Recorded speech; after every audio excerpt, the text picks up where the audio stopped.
কি গাড়ীখন পেট্ৰল ভৰাব লাগিব নেকি? তেল ভৰাব লাগিব বাবা।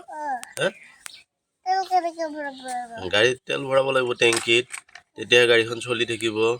তেল শেষ হৈ গ'ল ন? তেল ভৰাব লাগিব। কেনেকে ভৰাম মই এতিয়া? তেল আনিব লাগিব দূৰৰ পৰা।